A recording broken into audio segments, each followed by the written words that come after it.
Assalamualaikum warahmatullahi wabarakatuh. Alhamdulillahi rabbil alamin. Wassalatu wassalamu ala asyrafil anbiya'i wal mursalin. Habibina maulana Muhammadin wa ala alihi wa sahbihi ajma'in. Man yahdihillahu fala mudilla lahu wa man yudlil fala hadiya lahu. Qala al-musannifu rahimahullahu ta'ala wa nafa'ana bi'ulumihi fid dharain amin summa. Makalah yang ke-17 diceritakan sebagian penguasa mengumpulkan 5 orang bijak dan memerintahkan mereka setiap orang menyampaikan 2 kalam hikmah. Kalau bahasa kita, menyampaikan perkataan yang memberikan manfaat. Maka masing-masing menyampaikannya. Jadi ada 5 orang diminta setiap satu menyampaikan 2 nasihat. Kira-kira begitu. Maka 2 kali 5 jadilah 10. Berkata yang pertama, rasa takut kepada pencipta adalah satu keselamatan dari bahaya dan keselamatan dari merasa aman dari hukum Allah adalah kekufuran. Rasa takut kepada pencipta adalah satu keselamatan dari bahaya. Dan merasa aman dari hukum Allah adalah kekufuran. Jadi rasa takut kepada pencipta, maksudnya kepada Allah Ta'ala. Itu selamatlah kita dari bahaya. Takut kepada Allah ini adalah takut iman. Karena tak semua orang meyakini Allah adalah Tuhan. Jamaah. Bukan berarti Allah itu tidak Tuhan, tidak. Allah itu Rabbul Alamin, Tuhan seluruh alam. Arti seluruh alam ini apa saja selain Allah. Asalkan selain Allah itu disebut alam. Berarti semua makhluk Tuhannya adalah Allah. Bahwa ada orang yang tak mengakui Allah sebagai Tuhan, bukan berarti Allah tak Tuhan. Tetap dia Tuhan. Tinggal lagi, kalau orang itu meyakini Allah Tuhan, bertakwa, takut dia kepada Allah Ta'ala. Takut kepada Allah Ta'ala itulah kita sebut takut ta'at. Nah, kalau dia takut kepada Allah, itu keselamatan dari bahaya. Bahaya apa yang dimaksud? 2.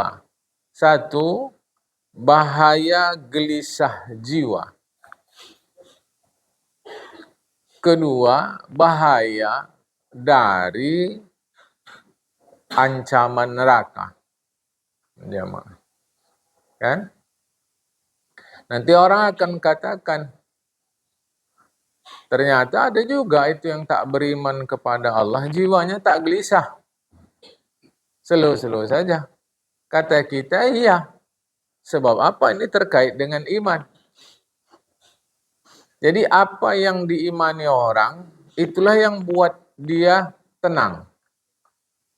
Dia iman bahwasanya dunia ini tak akan kiamat. Tenanglah dia.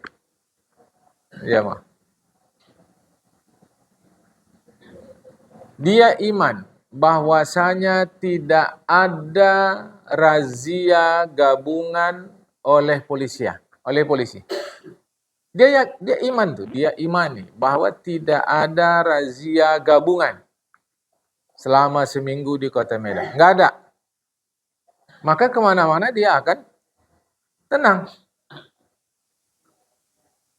Tak bawa surat, tak apa, tak pakai helm, dia akan tenang aja jemaah. Tapi apakah dia benar? Belum tentu. Lah kita pada minggu yang sama gelisah saja, asal mau pergi gelisah. Asal mau pergi gelisah. Kenapa? Kita tahu surat-surat atau kendaraan kita tidak memenuhi aturan kepolisian. Tapi mau tak mau kita harus gunakan. Nah, jemaah. Tapi kita benar. Bahwa memang ada razia. Dia yang yakin, yang iman bahwa tidak ada razia, tenang saja. Jemaah. Padahal ada razia. Begitu untuk memudahkan pemahaman kita. Mengapa ada orang yang tak beriman kepada Allah? Tenang saja. Sementara kita yang beriman kepada Allah Ta'ala kok nampak macam gelisah. Nampak macam gelisah. Jemaah. Karena kita sadar bahwa surat-surat kelengkapan kita tak punya. Jadi takut saja nanti di tengah jalan diprint oleh polisi. Jemaah. Dia tidak. Macam gini. Siapa yang lebih berani terhadap merokok? Dokter atau kita? Nah, kita. Dokter tak berani. Paling berani kita itu terhadap merokok. Jadi nampak tenang kita merokok. Dokter tak berani deh. Kenapa? Apakah berarti kita yang tenang saja merokok itu benar? Tidak. Jawab tidak. Itu karena kita tak tahu. Jadi begitu pun juga lah. Orang yang tak beriman kepada Allah, zahir nampak kita tenang saja. Kita yang beriman kepada Allah, zahir nampak gelisah. Jamaah. Sehingga si dokter itu sampai ditulis di tempat praktiknya. Dilarang merokok. Jamaah. Sampai orang kadang bilang dokter sombong. Karena bapak itu masuk ke ruangan, dia tak tahu. Matikan rokoknya pak. Oh iya. Saya ada di situ. Jamaah, saya ada di situ. Jadi matikan pak rokoknya, kata si dokter. Oh iya. Jamaah. Jadi ini pun sama. Kita beriman kepada Allah Ta'ala nampak gelisah. Yang tak beriman Allah Ta'ala nampak tenang. Kenapa? Karena tak tahu. Karena tak tahu. Kita sebenarnya sudah lebih. Lebihnya satu. Benar. Jadi orang yang beriman kepada Allah Ta'ala ini selamat dari bahaya. Selamat dia dari bahaya. Di dunia semestinya jiwa dia tenang. Tapi nampak macam tak tenang. Persis seperti dokter tadi itu. Dia tak tenang kalau nampak orang merokok. Tapi dia selamat. Ini nampak tak tenang. Kenapa? Ini tak boleh. Allah Ta'ala larang. Ini Allah Ta'ala larang. Ini Allah Ta'ala larang. Saya jauhi. Masalahnya bukan itu. Kadang kita sudah yakin Allah itu Tuhan dan seterusnya. Disitulah pertempuran terjadi. Masih kita juga memperturutkan apa yang dilarang oleh Tuhan. Itu masalahnya jamaah. Ya. Kemudian selamatlah dari akhirat. Kita beriman kepada Allah Ta'ala.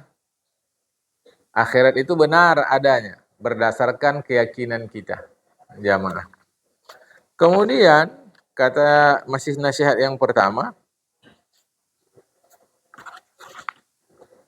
merasa aman dari hukum Allah adalah kekufuran. Sebab gini, kalau dia merasa aman dari hukum Allah, berarti seakan-akan segala yang terjadi ini adalah aturan menurut dia. Jamaah. Ini berbahaya. Contoh macam tadi, merasa aman dia daripada razia, sehingga dia tak bawa surat-surat segala macam. Ini sebentuk kekufuran terhadap aturan berlalu lintas. Cuma belum ketangkap atau belum terhentikan saja. Merasa aman dari hukum Allah membuat orang seakan-akan dialah yang menetapkan hukum itu menurut dirinya sendiri. Ikut aja, tahu apa yang perlu ditakutkan. Jalan aja. Kalau itu maksudnya adalah yakin kita akan ketetapan Allah Ta'ala sehingga kita tak lagi dipitnah-pitnah oleh syaitan, tak ada masalah. Itu namanya percaya diri. Tapi takutnya itu seakan-akan melawan ketetapan Allah Ta'ala. Di situ yang kita khawatirkan. Yang kedua, rasa aman dari makhluk adalah kemerdekaan penghambaan kepadanya. Dan takut kepadanya makhluk adalah perbudakan. Maksudnya gini jamaah. Takut tadi itu ada dua. Ada takut ta'at, ada takut tabiat. Ya, yang lalu kita udah kaji. Takut kepada harimau, takut kepada buaya, takut kepada api, takut kepada hujan lebat disertai angin dan seterusnya. Takut tabiat. Yang jadi masalah, ketika takut tabiat itu diangkat atau ditinggikan menjadi takut ta'at. Sehingga disembahnya lah harimau. Sampai zaman-zaman dulu, kalau harimau itu disebut nenek. Sehingga masuk hutan takut sama nenek. Maksudnya adalah harimau. Kalau di hutan awak tak boleh bilang harimau. Nanti datang dia, katanya. Iya. Jadi awak bilang apa? Jangan bilang-bilang. Jadi apa namanya? Sampai begitu. Ngasih makan rimau di hutan. Masuk hutan, bawalah barang-barang tak apa-apa, taruh situ. Itu mulanya baik. Sehingga rimau makan daging-daging yang kita bawa, kenyang, dia awak aman di hutan. Tapi belakangan pemahaman jadi keliru. Seakan-akan mendewakan, menuhankan harimau. Kesudahan yang dikasih bukan makanan harimau, sesajen. Sesajen itu sesajian, sajian dikasihkan jemaah. Kata awak, kapan harimau mau kuih talam nih? Yang kuih talam tu kita ya. Taruh pula bunga-bunga situ. Bunga apa tu yang panjang kuning? Kantil? Ya.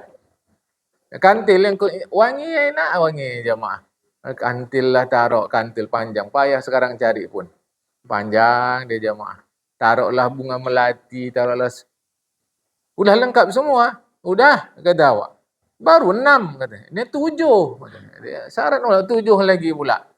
Mesti siapkan minum untuk rimau tadi. Kata awak di hutan air banyak. Apa siapkan minum? Tidak, ini air dari 7 telaga. Hajablah awak carinya. 7 telaga, rupanya maksud 7 telaga itu 7 cedok. 1 cedok, 1 telaga, 2 jadi macam telaga. Pening kepala awak. Mana ada rimau gini? Jadi begitu dia. Kesudahan kita menjadi budak bagi makhluk. Jamaah. Kesudahan jadi budak bagi makhluk. Padahal aman dari makhluk adalah kemerdekaan penghambaan kepada makhluk. Jadi dulu-dulu tu dibawalah daging-daging ke hutan, kasih makan rimau supaya dia kenyang. Kalau dah kenyang, dia aman lah awak di hutan. Awak tak terekamnya lagi. Dari belakangan jadi sesajian atau sesajen itu. Kalau tak dikasih nenek marah nanti. Kata awak kalau nenek tu dah tua, marah dia apa rupanya? Rupanya maksudnya ini je mah. Tak boleh. Dekat sungai-sungai pun tak boleh bilang buaya. Sampai begitu. Jamaah. Jadi kemerdekaan kita, rasa aman dari makhluk. Itu membuat jiwa kita merdeka. Alih ke manusia sama manusia. Kita kadang membudak diri kepada manusia. Itulah tadi, kena harap pujian orang. Jadi itu yang selalu kita sebut. Apa kata orang? Apa kata orang nanti? Kalau apa kata orang itu bersesuaian dengan agama, baik, tak ada masalah. Jamaah, apa kata orang itu bersesuaian dengan agama, tak ada masalah. Takutnya nanti tak bersesuaian dengan agama. Nah, itu yang jadi tak baik kata orang. Nanti kalau kalian begini-gini, kalian belum lagi nikah, tak baik kata orang. Macam mana? Ah, itu cocok. Jemaah, pas. Tapi yang tak cocok dengan agama nanti kita buat. Kesudahan buatlah acara tadi sampai di dalam tu pun adalah maksiat-maksiat, ada apa. Jadi ini keliru. Maka berarti kita penghambaan kepada manusia. Lebih parah penghambaan kepada harta, kepada uang, duit segala macam jamaah itu membuat kita menjadi tidak merdeka. Kemudian ada dan yang kedua. Ini orang yang kedua. Berharap kepada Allah Ta'ala sesungguhnya adalah kekayaan yang tidak diganggu oleh kefakiran. Berharap kepada Allah, itulah kaya yang tak bisa buat miskin. Jadi kalau gitu tak boleh kita berharap sama manusia. Awak harap kakak datanglah pesta anak awak nanti. Kata si kakak, kau berharap sama Allah Ta'ala. Itu tak boleh berharap ni. Oh ini, kalau kata-kata berharap kepada manusia ini, itulah namanya secara syariat. Sama dengan kalau kita minta tolong. Minta tolong kepada manusia atau kepada Allah? Minta tolong pada manusia, tak boleh lah. Mesti pada Allah. Jadi kalau nanti pas meminta tolong sama manusia, macam mana? Kata awak gitu. Dia pun bingung. Kau kok kayak gitu kan tidak gagu kau. Apa maksud kau? Aduh, awak mau minta tolong kan sama Allah, bukan sama abang. Tapi macam mana bilangnya ni kereta awak ni rusak, abang yang pandai awak tengok. Ya boleh bilang saja. Itulah secara syariat, bukan secara tauhid. Jadi secara tauhidnya ya memang kita minta tolong sama Allah. Kan kita yang bilang kalau tak ada kereta ni tak sampai saya ke mushola ini. Itu secara tauhid salah. Itu kaji dasar itu jamaah dalam tauhid. Itulah namanya sebab beradat. Nah, sebab beradat. Artinya sebab yang memang adatnya kita naik kereta sampai sini. Kalau tak naik, tak sampai. Apa yang mesti kita bilang? Nah, inilah secara syariatnya kereta inilah yang buat saya sampai. Namun pada saat itu hati kita masih terhubung kepada Allah. Ini pun sama. Awak harap jamaah pengajian subuh Mushola Al-Muhyad ini habis ngaji datanglah ke rumah awak. Tak boleh berharap kepada Allah. Sudah tak ada yang datang ke rumah dia. Kasihan makan yang dah disiapkannya, dia harap doa kita. Padahal kata-kata berharap itulah secara syariat. Bisa tidak kita hidup tanpa makan? Bingung dia mau jawabnya. Cuma kalau bilang tak bisa, kan kalau Allah kata bisa, bisa aja. Kalau awak bilang bisa, cuman awak. Ya nggak bisa lah hidup tanpa makan. Mana bisa? Nabi Muhammad juga mesti makan. Itu diceritakan Rasulullah suka buah ini, makan ini, makan ini. Tak bisa hidup tanpa makan. Ya, tapi kan Allah yang menghidupkan. Ini kita ceritanya kulit. Jangan lupa, agama ini gabungan kulit dan isi. Kulitnya syariat, isinya tauhid. Jadi yang dikaji dalam nasihat orang yang kedua ini adalah tauhid. Bahwa berharap jiwamu hanya kepada Allah. Itulah yang membuat orang tidak fakir. Tidak, jemaah. Ya, jangan rusak itu. Dan putus asa dari kasih Allah adalah kefakiran yang tidak dapat dicukupi oleh kekayaan. Inilah yang disebut miskin hati.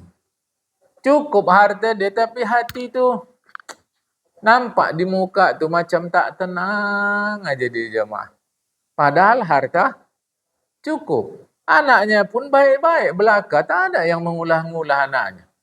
Bagus. Dah dewasa, bahkan dua udah nikah.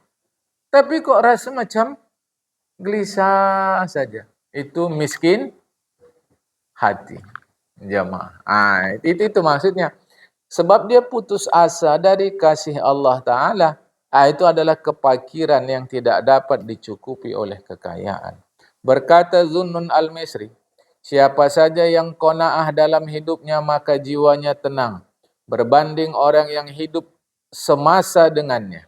Dan umurnya panjang berbanding kawan-kawannya. Ini qanaah. Saya tak ulang-ulang lagi apa arti qanaah. Karena udah kita sampaikan jamaah. Qanaah, qanaah, qanaah. Sayang hidup sejenak tapi hati gelisah. Sayang kali jamaah. Ini kalau kita tengok hidup kita ini hundang handing sana sini, sana sini, sana sini. Sebagai kita orang beriman, akhir-akhirnya nanti pindah panggung kita ke akhirat.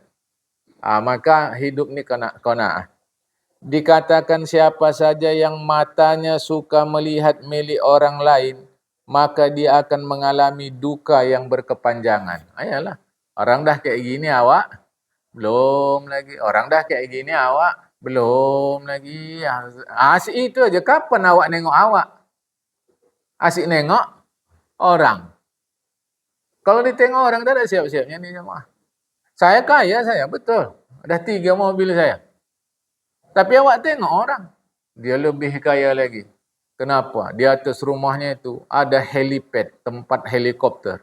Dia udah punya helikopter. Pengen awak cuma supaya enggak kena macet. Itunya niat awak. Baca ada. Dah ada helikopter tengok lagi. Yalah dah aman lah kalau pergi ke kerja. Tapi awak belum punya pesawat jet pribadi macam si Pulan tu memang hebat lah. Terus aja mah. Tak ada siap-siapnya. Yang mestinya itu hanya untuk 2. 1, orang berilmu mengamalkan ilmunya, pingin awak begitu. 2, orang kaya menggunakan kekayaannya menghasilkan pahala, pingin awak begitu. Itu baru betul. Itu baru betul jemaah. Ya. Ini tak akan adalah. Dia akan mengalami duka berkepanjangan.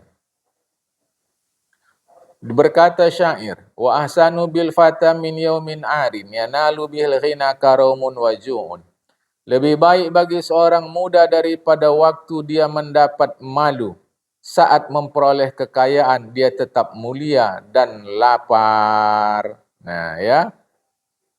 Lebih baik bagi seorang muda daripada waktu dia mendapat malu. Saat memperoleh kekayaan dia tetap mulia dan lapar. Macam mana maksudnya ni? Kaya dia tak merasa kaya. Jamaah. Dia kaya tak merasa kaya. Dah, biasa aja jamaah. Ada orang-orang yang kayak gini. Kaya dia tak merasa, tenang aja jamaah. Jadi tak sibuk dia. Ada yang kaya pengen lagi. Itu tak akan siap-siap. Lapar terus saja itu jamaah. Yang ketiga yang memberi nasihat. 2 nasihat. Setiap orang 2. Ini orang yang ketiga. Tidak mengapa orang yang kaya hati. Maksudnya qanaah. Sekalipun miskin kantong. Karena tidak ada harta di tangannya. Jamaah. Jadi orang kaya hati. Miskin kantong. Ini tak mengapa. Dalam pengertian tak mengapa. Bila hati itu sabar, miskin tapi sabar. Jamaah. Ini secara iman tak mengapa. Meskipun secara zahir, banyak ingin yang tak bisa dipenuhi. Itu dah jelas jamaah. Miskin, banyak ingin yang tak bisa dipenuhi. Tapi tak mengapa. Dalam pengertian, kaya hati dia, insyaAllah iman terjaga. Biasanya ya, saya tak tahu yang kita tengok. Orang yang miskin kantong, kaya hati, ini biasanya jemaah. Ini biasa, asalkan tetap ibadah, iman kepada Allah. Biasanya tak ada utang nih. Biasanya. Orang yang kaya hati, miskin harta, sabar, tetap ibadah. Biasanya tak ada utang. Jemaah. Karena dia tak akan mengusahakan harta atau duit untuk sesuatu yang tidak penting. Itu biasanya. Karena makin miskin dia, makin dekat ke Allah, sabar, paham dia mana-mana yang penting. Mana-mana yang penting. Jadi harta itu hanya untuk yang penting. Biasanya jemaah. Yang buat payah ini kan mengikuti selera. Ini yang payah. Apalagi marelan kita nih. Kalau udah malam pening awak jalan. Banyak aja yang memancing selera kita. Kalau tak kuat, inilah. Ada pula nanti promo beli satu, dapat dua. Awak tengok, lumayan juga ini, kata awak. Padahal itu tak penting. Jemaah. Itulah istilahnya cekik-cekik leher. Biasanya jemaah. Jadi ini nasihatnya ini tajam ini. Tidak mengapa orang kaya hati sekalipun miskin kantong. Mana cocok sama orang sekarang nih? Kata orang sekarang biarlah miskin hati. Asal kaya kantong. Itu cara orang sekarang jemaah. Kan? Kita tidak. Yang kedua nasihat dia tidak berguna bagi orang yang miskin hati penuh kantongnya. Gitu. Barusan awak kata. Miskin hati kantong penuh. Tak guna itu jemaah. Inilah kalau bahasa mudahnya boros. Tak tahu-tahu dia kemana hartanya. Habis saja begitu. Karena banyak harta di genggamannya. Berkata Wahab, sesungguhnya kemuliaan dan kekayaan keluar berkeliling mencari kawan. Dan bertemulah dengan qanaah. Keduanya pun terdiam. Coba. Kemuliaan dan kekayaan keluar. Ini bahasa kiasan nih jemaah. Ya. Jadi kekayaan itu, kemuliaan itu cari kawan. Siapa kawan cocok? Rupanya dapat kawan. Itulah si qanaah. Orang kaya tapi qanaah. Mak ini luar biasa nih jemaah. Luar biasa nih. Kaya tapi qanaah. Maka dia akan gunakan hartanya untuk yang penting. Inilah yang aman dunia akhirat nih jemaah, yang harus dicemburui. Miskin qanaah, pas. Kaya qanaah, bonus. Jemaah, itu bonus itu. Ya. Tertulis dalam kitab Zabur, orang yang qanaah adalah orang yang kaya sekalipun dia sedang lapar. Maksudnya apa lapar? Tidak dia gunakan untuk yang tak penting. Itulah maksudnya jemaah. Jadi orang qanaah itu adalah orang kaya sekalipun dia sedang lapar. Pengen kali lawak pisang pasir ya? Ada pisang pasir. Aku mula betul tak ngerti jemaah.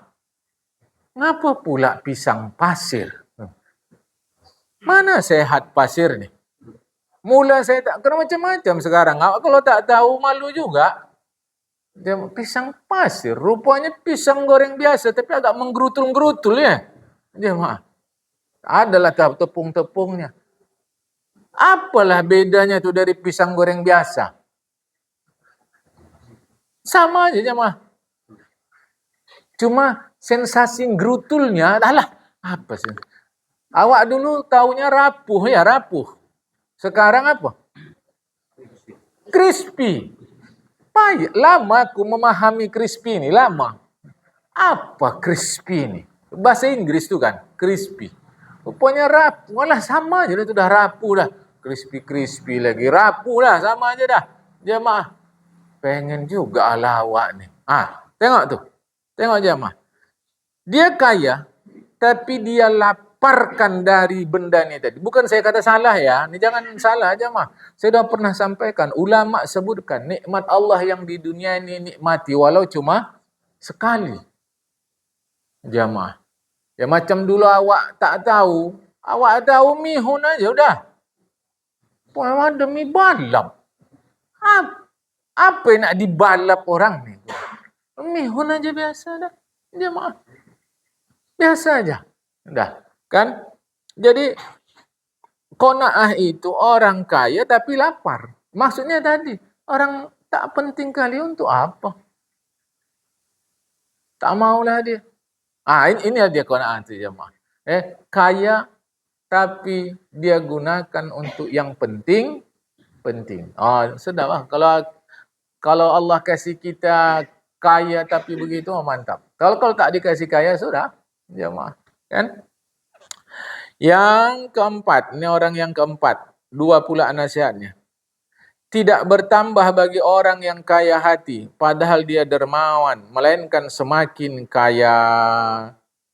Dan dermawan yang sebenarnya adalah orang yang tidak merasa sulit mengorbankan harta. Itulah dermawan sebenar.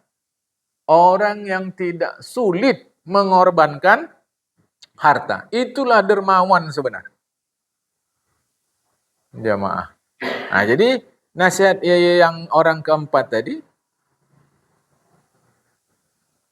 orang yang kaya tapi dermawan, dia semakin kaya. Orang kaya dermawan, dia semakin kaya. Bahasa ringkasnya, sedekah menguntungkan. Jamaah. Dan hebatnya ini diyakini orang non-muslim nih jamaah. Tapi kita yang orang Islam pakai pula ngajinya. Biar sedikit asal ikhlas. Ini orang non-muslim. Jamaah. Yakin dia. Usaha dia ini berkat, kata dia, sebab suka bantu orang miskin. Padahal non-muslim. Bahkan ada non-muslim itu belum lagi ditetapkan pemerintah. Kalau pemerintah kan ada namanya CSR. Jamaah. Ya, itu ambil dari perusahaan untuk kepentingan masyarakat setempat. Belum ada dari itu lagi peraturan pemerintah. Dia memang sudah buat yayasan membantu orang miskin. Karena dia yakin. Bantu orang, kita pun terbantu. Jamaah. Itu jangankan yang muslim, non-muslim yakin. Nah, jadi orang dermawan, semakin dermawan, dia semakin kaya. Yang salah gini. Katanya dermawan makin kaya. Aku ada uang 10.000, sedekahlah dulu. Nanti duit aku bertambah nggak jadi 15.000. Nah, jadi macam transaksi dia jadinya. Ternyata tak juga bertambah. Besok tak sedekah lagi. Lusa tak sedekah. Ini yang keliru jemaah. Jadi hadis Rasulullah bersedekah buat kaya itu dengan catatan bukan seakan-akan kita menuntut Allah agar dibalas lebih. Itu berarti seakan-akan kita menuntut ini jemaah. Tidak, sedekah. Sedekah. Apakah kalau kita banyak harta kita tak mati? Tidak, tetap mati. Sebab mati tak ada hubungan dengan harta. Dia ada hubungan dengan rezeki. Orang mati bukan karena hartanya tak ada, tapi karena rezekinya habis. Jemaah. Ya, kalaulah orang mati karena hartanya tak ada, maka yang kaya tak mati-mati. Yang miskin segera mati. Ini awak tengok yang miskin tak mati. Si kaya mati, misal kata begitu. Jemaah. Nah, jadi dermawan tuh bertambah kaya. Apa namanya? Nah, dan tidak bertambah miskin hati bagi orang yang kaya harta, melainkan kemiskinan pula. Kaya harta, tapi bedangki. Jemaah. Ada gitu? Ada ya? Nah. Dia kaya harta, tapi bedangki. Panggilnya juga awak makan ke rumah. Pisang barangan yang kecil-kecil. Apa tak bercakap juga awak? Berdosa kau tu. Biarlah dosa daripada hati aku. Kecil kali, udah kecil barangannya. Asam pula. Dibuang takut mubazir nanti. Awak makan. Tak asam. Dah kasih ayam aja lah. Kasih ayam sepatok, 2 patok aja ayam tadi. Asamnya ni kata ayam. Ayam. Coba jemaah. Jadi, walau dia kaya, kalau pelit, dia semakin miskin. Apa yang miskin? Hati. Ya, Ma. Miskin hati. Ini mau hati-hati. Ya, itulah makanya kita ingatkan berulang-ulang, Karena kita akan pindah panggung. Ini hati-hati. Kita akan pindah panggung. Kenyataan kita lihat tak ada orang yang membawa apapun waktu pindah panggung tuh. Tak ada jamaah, apapun tak ada yang dibawanya. Jangan kita, Rasulullah pun tak ada yang dibawanya. Tak ada, apa-apa tak ada jamaah. Kan kita udah mengaji di sini nasihat Luqmanul Hakim kepada anaknya. Yang kita bawa itu hanya ya bahasa singkatnya pahala yang kita kerjakan jamaah. Ya. Kemudian berkata Daqqaq, siapa saja yang di dalam kemiskinannya tidak disertai ketakwaan, niscaya dia hanya memakan yang haram saja. Ada deh. Udahlah miskin harta, miskin jiwa pula. Maka biasanya kalau gini yang dimakannya haram saja. Ya, tapi kami tengok yang dimakan halal-halal. Mana pernah dia makan haram. Maksudnya, dongkol dia kepada Allah Ta'ala. Dongkol itulah yang hukumnya haram tu jemaah. Walau benda yang dimakan halal. Itu. Ini makanya hati-hati. Ya.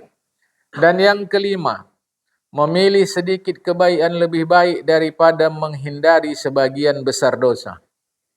Melakukan sedikit kebaikan lebih baik dari menghindar sebagian besar dosa. Maksudnya apa? Dosa dia jauhi tapi baik tidak dia buat. Tak minum khamar, tak main judi, tak mencuri, tak menipu. Tapi sembahyang, tidak puasa, tidak zakat, tidak. Itu maksudnya jemaah. Jadi kita sembahyang, kita puasa, tapi main judi. Tapi kita ni, maaf kata, pernahlah minum khamar. Ini masih lebih baik dari yang tadi. Yang dia main judi tidak apa tidak, tapi sembahyang tidak, tapi puasa tidak, tapi zakat tidak. Ini lebih baik dari yang tadi. Jamaah.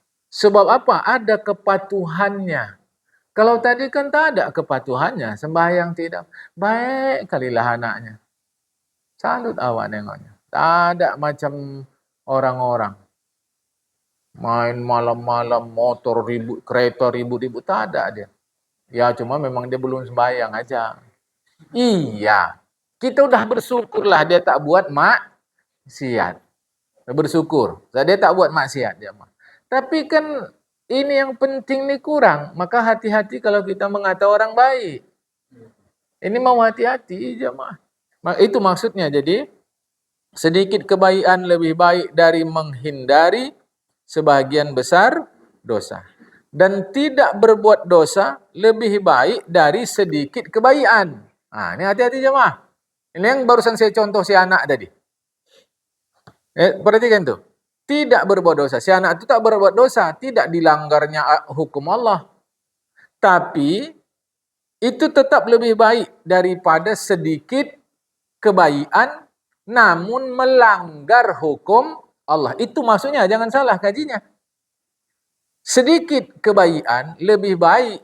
Jadi tidak berbuat dosa lebih baik dari sedikit kebaikan. Jamaah. Ini mau hati-hati. Dia sembahyang tidak, tapi melanggar hukum Allah tidak. Ini lebih baik dari, awas ya, ini lebih baik dari yang dia melanggar hukum Allah Ta'ala. Kita ulang. Sedikit kebaikan lebih baik dari menghindari sebagian dosa. Sedikit kebaikan lebih baik dari menghindari sebagian besar dosa. Jamaah. Tak ada dia buat khamar, tak ada dia buat judi. Tak ada jamaah. Tapi baiknya cuma sikit. Ya. Tidak berbuat dosa lebih baik daripada sedikit kebaikan. Tidak berbuat dosa lebih baik dari sedikit kebaikan. Maksudnya apa? Jamaah. Dia tak buat dosa. Tak ada buat dosa. Itu tidak berbuat dosa lebih baik dari sedikit kebaikannya. Artinya tak ada yang dia langgar. Jamaah. Ini menunjukkan betapa berbahayanya pelanggaran terhadap hukum Allah. Itu maka kadang-kadang di masyarakat begitu. Ya, walaupun dia belum sembahyang, belum apa, tapi setidaknya dia enggak ikut tawuran. Kata masyarakat begitu. Ini mau dipahamkan. Perkataan ini mirip dengan pendapat sebahagian doktor, delima baik dan ikan buruk. Makan sedikit ikan lebih baik daripada banyak makan delima. Delima baik karena dia berbuahan, tumbuhan. Dan ikan buruk.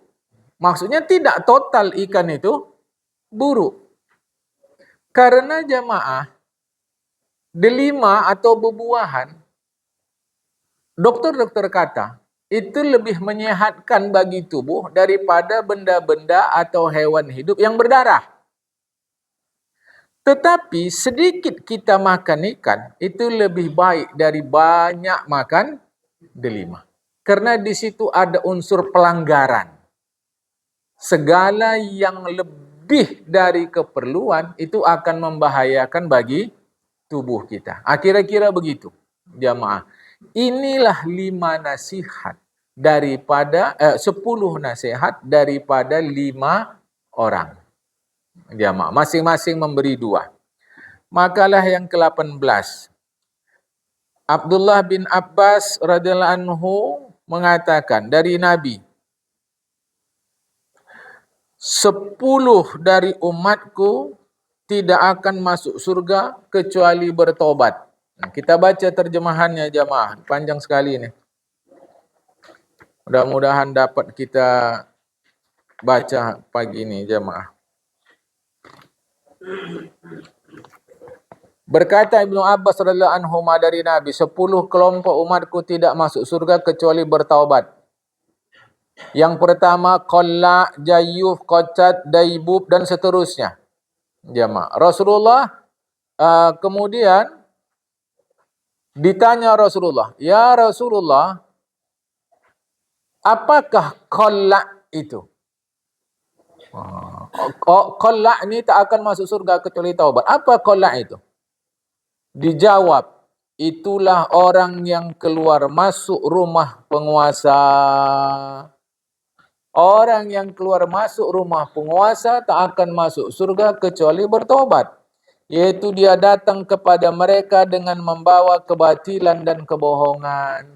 Kalau gitu, kita pegawai negeri nih tak akan masuk surga. Karena pegawai negeri macam mana pun bukan hanya masuk ke rumah penguasa dia.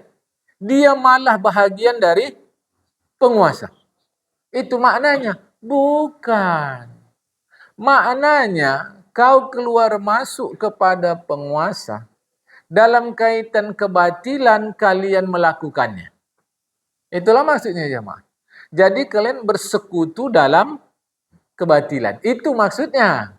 Jangan salah. Contoh mudah lah, ini yang paling nampak sama kita. Kalau ke presiden, gubernur, wali kota, bupati, camat, dulu kita nak Kepling. Tahu kita ada pemberian beras dari pemerintah, dari pusat atau dari daerah untuk masyarakat. Beras itu ada di rumah si Kepling. Kita keluar masuk, tahu kita beras tuh. Tapi kita diam aja karena kita dapat bagian dari si Kepling. Jamaah, kita dapat bagian. Orang semua 10 kilo, kita dapat 20 kilo. Bahkan ada yang tak dapat. Kita keluar masuk rumah dia. Diam saja, malah kita dukung lagi dia. Ini maksudnya. Jamaah. Jadi jangan salah. Nanti ada yang keliru keluar masuk rumah penguasa. Dia lurah, tak boleh awak datang. Padahal Pak Lurahnya baik. Memang nampak baik, jujur. Jadi ini jangan keliru. Jadi yang dimaksud dalam hadis qalla ini, itu tadilah. Orang yang bersekutu dengan penguasa dalam kebatilan. Itu ya. Dan kemudian ditanya pula Rasulullah, apalah yang dimaksud dengan tadi qalla Jayyuf, Qattad, Daybub, Dayyus dan seterusnya. Sahibul Artabah, Sahibul Kubah, wal Utul Zanim aqli walidayhi. Apa Jayyuf ya Rasulullah? Ditanya, itulah Nabbash. Apa Nabbash? Pencuri kain kapan kuburan. Sejak Rasulullah ada rupanya. Apa lagi sekarang jemaah? Curi kain kapan? Pun tak ngerti ya. Katanya entah supaya kaya, supaya apa, tak tahulah jemaah. Sebagian ulama dulu bercerita, adalah di negeri kami seorang pencuri kain kapan dan seorang hakim yang adil. Ketika hakim itu hampir meninggal, dia memanggil si pencuri kain kapan. Katanya, telah sampai kabar kepadaku, engkau mencuri kain kapan, dan kematianku sudah dekat, dan sudah kusiapkan uang seharga kain kapan, kau ambillah. Kau kan mau curi kain kapan untuk cari duit. Udah aku siapkan uang. Uang tu ambil. Kain kapanku jangan kau ambil-ambil. Dan jangan kau koyak kain kapanku nanti di kuburanku. Si pencuri pun menyanggupinya. Ketika waktu kematiannya hakim tiba, waktu kematiannya maksudnya hakim tiba, si pencuri mendengar kabar kematiannya dan memberitahukan kepada istri hakim perjanjian mereka. Kata istrinya, jauhilah kuburan itu ketika ditanam. Jauhilah kuburan itu. Tapi ketika ditanam, bangkitlah hasrat si pencuri ingin mencuri kain kapan itu. Dah hobi agak deh. Kata istri hakim, jangan kau lakukan. Tapi larangan ini tidak dipedulikannya. Begitu sampai di kuburan, si pencuri pun memasukinya dan seketika melihat mayit itu dalam keadaan duduk. Berkata salah seorang malaikat kepada yang lain, cium kedua kakinya. Dia pun menciumnya dan berkata, tidak ada apa-apa di kakinya. Dia tidak pernah menjalankannya kepada maksiat. Kemudian disuruh, ciumlah kedua tangannya. Dia pun menciumnya. Katanya, dia tidak pernah menggunakannya untuk berbuat maksiat. Kemudian disuruh lagi, ciumlah kedua matanya. Katanya, sesungguhnya dia tidak pernah melihat yang haram. Kemudian disuruh lagi, ciumlah telinganya. Dia pun menciumnya. Dan tidak didapatinya ada apapun. Kemudian dia mencium satu telinga lagi. Dan terhenti sejenak malaikat. Malaikat yang satu bertanya, apakah yang kau dapati? Jawabnya, sedikit berbau. Tanya malaikat yang satu, tahukah kau bau apakah ini? Inilah disebabkan dia lebih mendengar salah seorang yang sedang berperkara. Tiuplah olehmu, ketika ditiupnya, keluarlah api yang memenuhi kuburan itu. Di antaranya api yang menyambar mati si pencuri kain kapan yang mengakibatkan kebutaannya. Begitulah disebutkan di dalam kitab Qam'un Nufus. Jadi si hakim tadi orang baik. Cuma pernah dalam dia mengadili, dia lebih berpihak kepada satu pihak daripada yang lain. Karena kaki, tangan, mata bagus. Ini ibarat jemaah. Ini nasihat. Dia orang baik. Jadi antara dua malaikat itu suruhkan. Cium ini, cium ini, cium ini, cium ini. Dia pernah tidak adil sekejap. Itulah yang membuat bahaya dia. Dan apinya tadi itu menyambar kepada si pencuri kain kapan. Jemaah. Apa artinya? Seperti yang kita kaji-kaji. Di akhirat nanti, kebaikan kita, keburukan kita tetap ditimbang oleh Allah Ta'ala. Tinggal lagi mana nanti yang lebih berat, itulah yang menggiring dia ke dalam surga. Si hakim tadi menurut pemahaman kita, si hakim tadi, kira-kira orang surga, orang neraka? Orang surga. Dari mana kita tahu? Dari kemurahan malaikat untuk menciumnya. Kalau dia orang neraka, tak akan malaikat mau. Jemaah. Dari kemurahan malaikat menciumnya. Padahal dosanya ada. Itulah sikit dari sebelah telinganya keluar api itu. Makanya kita meyakini dosa kita 9, pahala kita 10. Masuk surga neraka? Surga. Tetapi tentulah lebih hebat surganya yang orang dosanya 5, pahalanya 10. Sebab kita dosa kita 9, pahala kita 10. Dia dosa dia 5, pahala dia 10.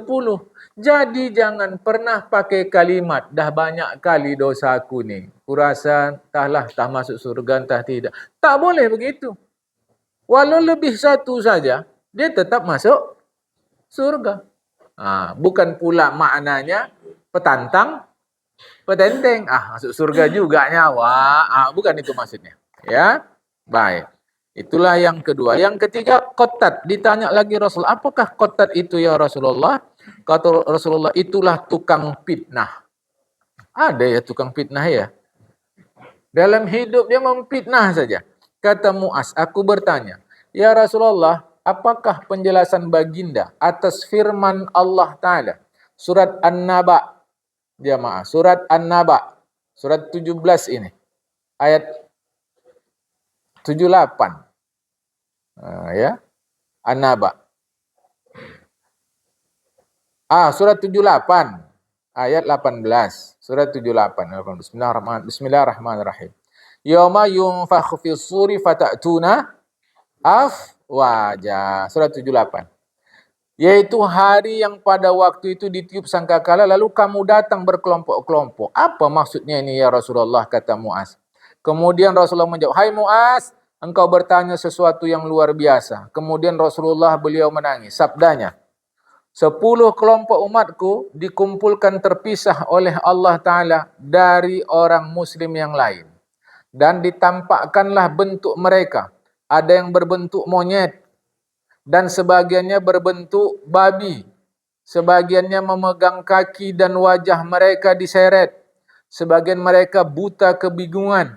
Sebagian mereka tuli, bisu, tidak dapat memahami. Dan sebagian mereka membiarkan lidahnya terjulur di dadanya. Mengalirlah air liur nanah dari mulutnya yang mengotori suasana orang-orang yang berkumpul. Dan sebagian mereka tangan kakinya terpotong-potong. Sebagian mereka disalib di tiang di dalam neraka. Sebagian mereka lebih bau dari bangkai. Dan sebagian mereka memakai tutup kepala yang terbuat dari aspal. Ada 10 umatku yang model begini, kata Rasulullah. Adapun yang berbentuk monyet, itulah tukang fitnah. Jadi kalau yang mau jadi monyet, fitnah aja lah udah. Ya. Dan yang berbentuk babi, itulah pemakan dan pengusaha haram. Pokoknya usahanya haram. Seperti pungutan liar alias itu ya, dan suap. Apa suap nih? Sogok. Ya, hati-hatilah kalau mau jadi kan? Kalau mau jadi B2, buat lain ni. Dia maaf. Tapi awak tengok tak jadi, dia dapat nanti di akhirat. Bukan sekarang. Dan yang memegang kepala dan wajahnya, itulah pemakan riba. Yang buta, itulah yang zalim di dalam memutuskan hukum.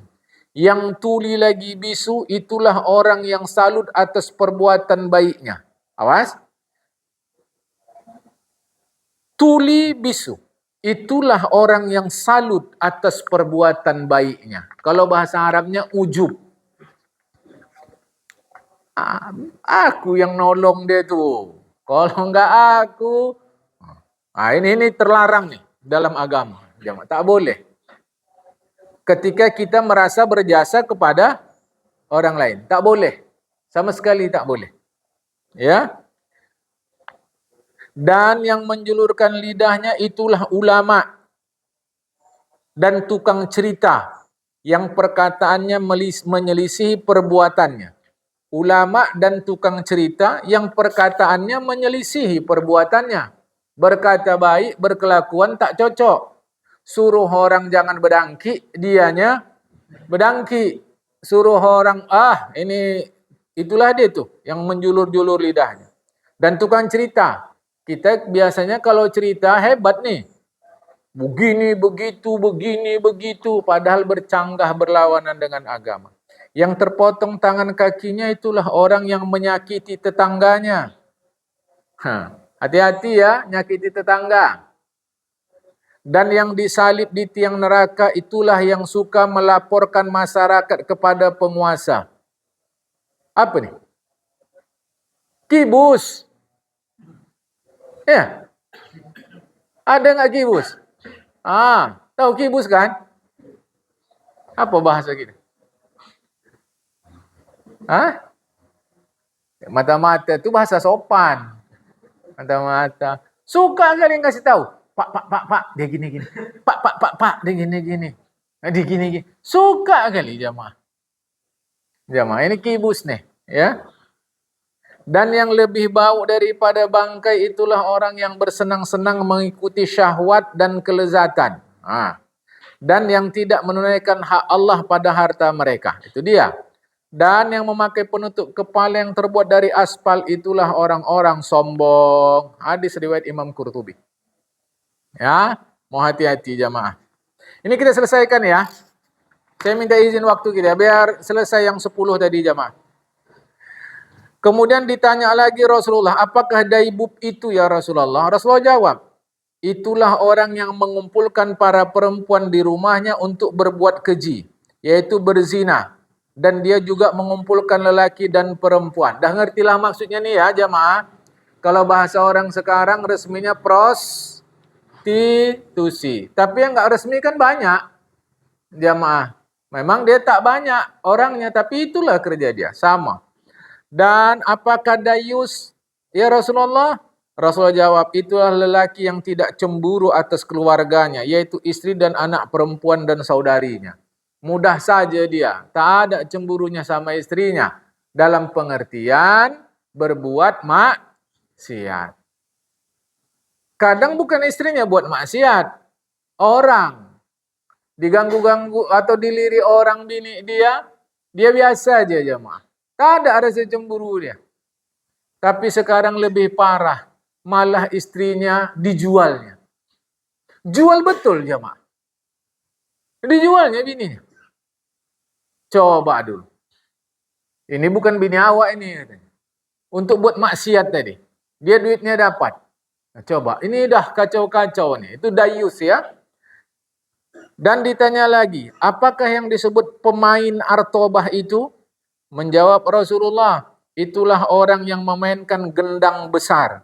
Dan ditanya, apakah pemain kubah itu? Itulah orang yang memainkan gendang kecil. Maksudnya jamaah, pemain musik.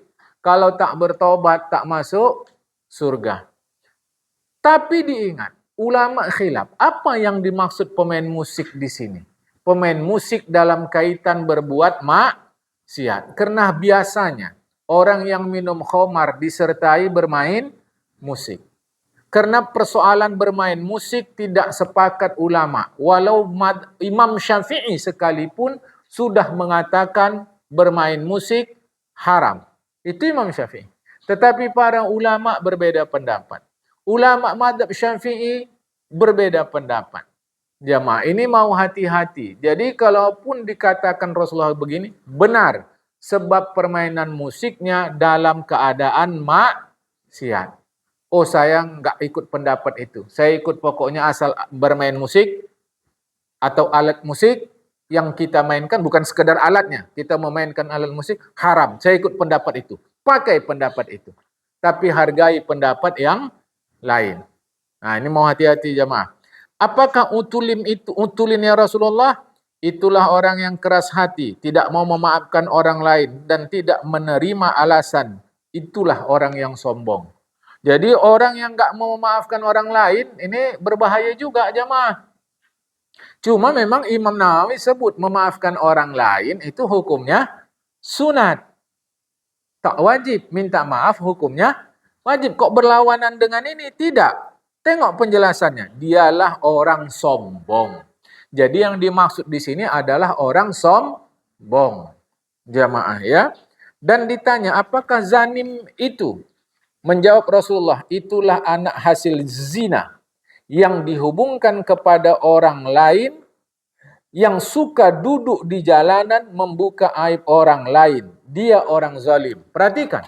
Berarti anak hasil zina masuk dalam neraka. Kecuali dia tobat. Bukan. Lihat penjelasannya. Dia orang zalim. Jadi bukan semata-mata anak hasil zina. Tapi zalimnya itu jemaah. Karena orang tuanya berzina yang berdosa, dia anaknya berdosa tidak? Tidak, mana tahu-tahu dia itu jamaah. Itu jangan nanti potong kaji nih. Oh, anak zalim anak zina tak masuk surga. Oh, bukan. Tengok penjelasan Syekh Nawawi Al-Bantani yang di luar. Dia orang zalim. Karena suka duduk di jalanan membuka aib orang. Itu maksudnya. Jangan sempat ada pemahaman anak hasil zina tak masuk surga. Oh, enggak. Ada berapa banyak anak hasil zina jadi orang-orang soleh-solihah. Jadi maksudnya zalimnya itu, ya. Sedangkan yang durhaka kepada orang tua, ini yang ke-10 sudah jelas, tak usah diterangkan lagi. Pengertian durhaka kepada orang tua adalah perbuatan anak yang menyakiti keduanya sengaja. Jamaah. Ya? Jadi durhaka ini perbuatan anak menyakiti kedua orang tuanya atau salah satunya, yang tidak dapat dipandang enteng menurut kebiasaan sekalipun, tidak haram jika dilakukan kepada orang lain. Maksudnya gini, kalau kepada orang lain dia tak haram, tapi kepada orang tua dia haram. Walau itu enteng jemaah, walaupun menurut masyarakat biasa, tapi kalau kepada orang tua tak bisa. Seperti bermuka masam, atau tidak berdiri menyambut orang tua ketika datang dalam suatu perkumpulan dan kurang memperhatikannya. Ada yang seumpama itu, yang menurut orang-orang berakal, dan yang seumpama itu, yang orang-orang berakal dan berbudi adalah perbuatan yang menyakiti. Kalau secara umum tak apa-apa aja mah. Contoh, kita minum cendol di tempat orang jual cendol, duduk kita situ. Ada orang lain, ya kita tak nawarkan kan tak masalah. Tak sampai berdosa itu jemaah. Kita tak nawarkan tak berdosa itu. Tapi tentu menawarkan, membelikan jauh lebih baik. Tapi sedang kita minum cendol situ, orang tua awak datang. Awak tak nawarkan, tak apa. Itu dapat disebut durhaka kepada orang tua. Ini hati-hati nih jemaah. Ya, kena menyakiti hati orang tua. Ini tak boleh. Ya, mau dipahamkan betul-betul. Sampai sini dulu, akan datang makalah yang ke-19, kita sambung di hari Ahad akan datang. Mudah-mudahan pertemuan pagi ini baik untuk kita semua. Assalamualaikum warahmatullahi wabarakatuh.